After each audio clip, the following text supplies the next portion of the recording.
Dialog eksklusif Radio Republik Indonesia Ranai.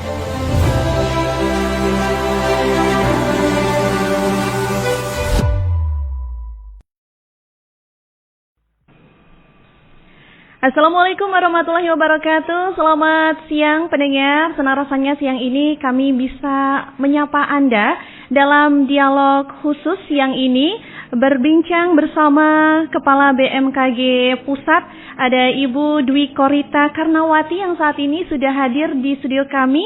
Assalamualaikum, selamat siang Ibu. Iya, alhamdulillah baik. Waalaikumsalam warahmatullahi wabarakatuh. Kalau Ibu Rita gimana kabarnya? Alhamdulillah kabar baik. Senang bertemu banyak sahabat mitra yang ada di Natuna. Baik, saya juga senang sekali bisa bertemu Ibu Rita. Kebetulan nama kita sama-sama Rita ya Bu ya. Rita and Rita. Iya, baik. Kunjungan kerja Ibu kali ini ke Natuna dalam rangka peresmian kantor Stasiun Meteorologi Maritim Natuna ya Bu ya.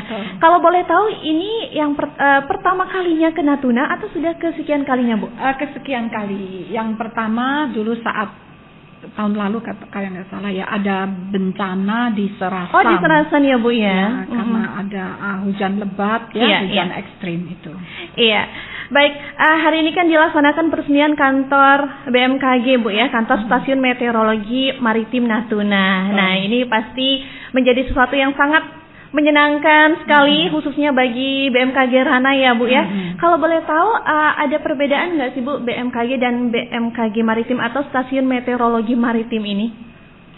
BMKG Stasiun Meteorologi, kita kan selama ini menyebutnya Stasiun Meteorologi, tapi ini ada maritimnya. Apakah ini khusus untuk daerah-daerah maritim begitu Bu ya? Ya, ini lebih khusus, khusus meteorologi untuk di laut. Dan kegiatan yang ada di maritim ya, untuk pelayaran, untuk nelayan, untuk berbagai kegiatan yang berada di laut dan pantai. Tentunya cuacanya juga akan terpengaruh dengan kondisi lautan itu. Baik, berarti lebih spesifik ya Bu ya kalau yang maritim ini ya Bu ya. Nah, apakah ini juga disertai dengan alat-alat pendukung yang baru Bu untuk pendukung kerja BMKG atau Stasiun Meteorologi Maritim ini? Betul. Jadi sengaja kami jadi sebetulnya Stasiun Meteorologi ini sudah ada sejak tahun 1980-an. Namun 2 tahun terakhir ini sengaja kami perkuat dengan berbagai peralatan terkini. Misalnya ini sedang dalam proses untuk kami memasang radar cuaca yang tipenya S-band, itu dengan radius jangkauan 400 km. Ini adalah tipe radar yang pertama kali diterapkan di Indonesia karena jangkauannya sangat panjang. Kemudian juga radar maritim yang mampu memonitor, mendeteksi kondisi gelombang, arus ya, dan juga kondisi terutama gelombang dan arus. Kemudian kami lengkapi dengan sistem informasi maritim yang memberikan informasi terkait dengan kondisi-kondisi yang dimonitor tadi, ada cuaca di laut, kemudian gelombang arus, kemudian zona-zona fishing pond atau zona kumpulan ikan-ikan, kemudian juga peringatan dini. Jadi kapal apa saja yang ada di lautan Natuna ini akan terdeteksi dan akan terinformasikan kondisinya itu berisiko tinggi, menengah atau rendah terhadap ancaman bahaya yang terkait dengan cuaca maritim. Jadi ada sistem yang dibangun demikian. Baik, nanti untuk pengoperasiannya yang saat ini kan masih ada juga yang di Lanut ya Bu ya? Penerbangan itu. Nanti apakah semuanya akan beroperasi di gedung yang baru ini atau bagaimana? Jadi memang utamanya adalah di gedung yang baru, karena untuk cuaca penerbangan di Natuna ini sudah ditangani oleh Angkatan Udara. Ya, jadi kami berbagi tugas. BMKG lebih fokus ke maritimnya.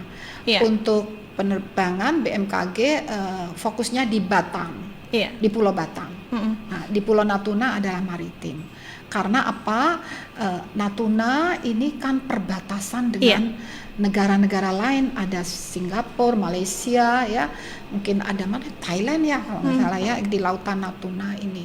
Nah, kita harus perkuat monitoring kita dan ujung-ujungnya adalah keselamatan warga kita, keamanan warga kita, terutama dari bahaya kondisi ekstrim dari cuaca maritim tersebut. Baik, ini sedang on proses ya Bu ya? Sedang berproses. Oke, ada target nggak mungkin? Insya Allah ada. Memang kami mentargetkan final itu 2025-2026. Baik, mudah-mudahan nanti bisa maksimal ya Bu ya.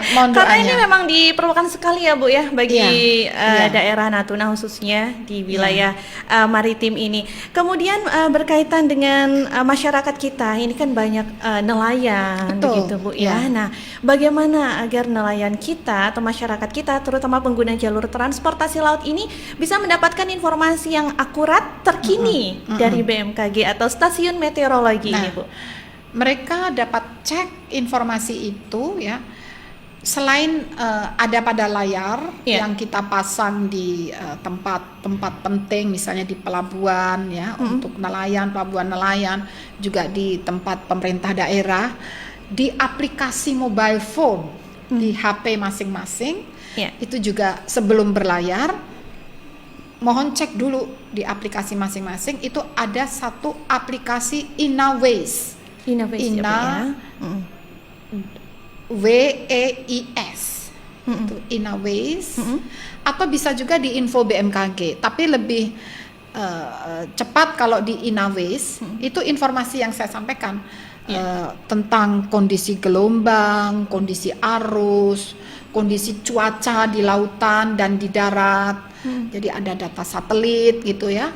Kemudian kondisi-kondisi tadi kalau nelayan itu fishing ground ada di mana, kemudian zona-zona risiko. Jadi dengan berbagai dinamika kondisi itu, maka tingkat risiko di zona laut Natuna itu juga dinamis, bergeser-geser, berubah-ubah, menyesuaikan perkembangan gelombang, perkembangan arus itu tadi, dan perkembangan cuaca. Iya, baik. Nah, saat ini Bu, masyarakat juga banyak yang mengatakan bahwa cuaca di wilayah Natuna ini kadang sulit untuk diprediksi. Kalau zaman dulu itu sudah tentu Bu, bulan ini cuacanya musimnya begini. Nah, ini kan juga menjadi sorotan juga oleh pemerintah terkait dengan perubahan iklim ya Bu, khususnya ya, tidak hanya di Indonesia saja sebenarnya. Nah, bagaimana BMKG menyikapi hal ini Bu, atau stasiun meteorologi ini? Iya, betul sekali. Jadi memang nomor satu, perubahan iklim itu ya. Apa yang membuat berbeda? Perubahan iklim itu mengakibatkan potensi kejadian ekstrim Bu ya, ekstrim kalau di laut, gelombang tinggi ya, arus angin kencang, arus kuat ya. Itu potensi kejadian ekstrim menjadi semakin sering. Makin sering dan intensitasnya makin menguat. Ini berdasarkan data monitoring kami, serta durasinya makin panjang. Makanya kalau dulu kelihatan lebih tenang, sekarang kalau lebih bergejolak, itu memang ada pengaruhnya.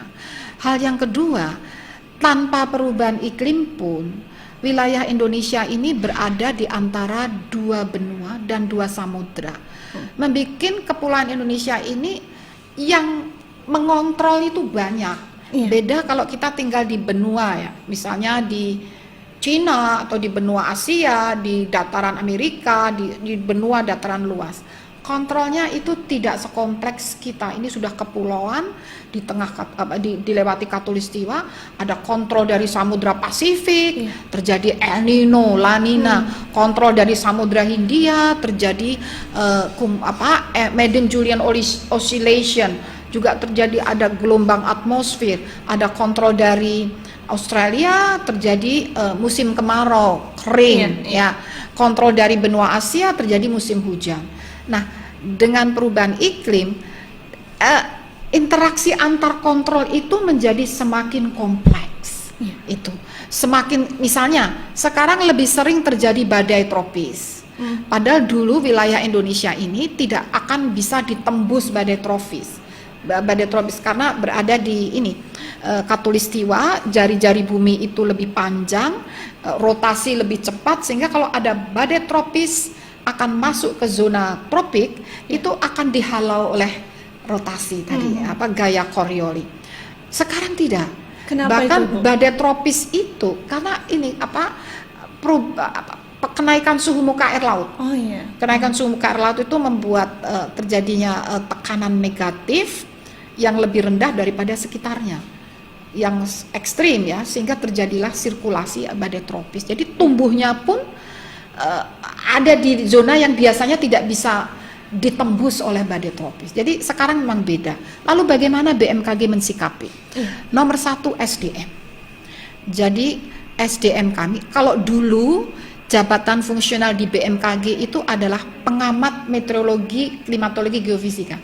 Sekarang nggak bisa hanya jadi pengamat, harus jadi analis, harus jadi rekomendator ya, harus bisa menjadi memiliki daya analitik yang kuat. Sehingga kami mentargetkan dalam waktu sebelum sampai pra 2030 harus lahir 500 doktor baru. 500 dokter baru yang lebih menguasai ilmu-ilmu dari berbagai dunia. Jadi tidak hanya belajar di Indonesia, belajar di negara-negara maju, karena teknologinya harus lebih maju. Nggak bisa hanya belajar seperti zaman saya. Nah, jadi SDM harus kuat, harus mumpuni, daya analitiknya harus kuat. Itu nomor 1. Sejalan dengan SDM, teknologi kita tingkatkan. Jadi dengan daya analitik yang kuat, daya inovasi akan terpicu, sehingga kami lebih menguatkan pengamatan dengan satelit, dengan radar. Kami melakukan kerjasama dengan Jepang, sebentar lagi dengan Korea, juga dengan Prancis, ya, dengan Amerika, dengan negara yang maju untuk menguatkan teknologi tadi. Sebetulnya kita bisa belajar sendiri, tapi kelamaan. Belajar bersama dengan negara yang maju, mikir bersama, co-learning, co-creation, co-production, co-happiness, ya, akhirnya keselamatan juga. Jadi itu cara kami dengan menguatkan SDM, menguatkan teknologi, peralatan-peralatan kami bangun, kami perkuat. Contohnya di Natuna, pulau terdepan, terluar yang menjadi garda kedaulatan Indonesia harus diperkuat. Itu. Baik, ya. Jadi antara SDM kemudian teknologi yang dikuatkan lagi ini juga harus maju beriringan ya, Bu ya. Iya. Tadi ada juga yang menarik yang disinggung terkait dengan fenomena El Nino, La Nina. Nah, ini kan akhir-akhir ini beberapa tahun terakhir ini juga masyarakat sering mendengarnya ya, Bu. Kalau tahun ini bagaimana? Tahun ini sebetulnya mulai Mei lalu ya sampai Juli ini itu netral. Jadi tidak ada El Nino, tidak ada La Nina. Dan bulan Juli ini sampai Agustus itu puncak musim kemarau. Tidak ada El Nino, tidak ada La Nina. Namun diprediksi ya mulai pertengahan atau akhir Agustus sampai September itu akan masuk La Nina. Artinya akan terjadi peningkatan curah hujan. La Nina itu dipengaruhi oleh Samudra Pasifik, bagian ekuator, tengah dan timur yang suhu muka air lautnya semakin mendingin. Tahun lalu El Nino karena suhu muka air lautnya itu panas ya. Tapi lama-lama kan kalau panas itu kan juga dingin ya. Lalu netral. Setelah netral sekarang mulai mendingin.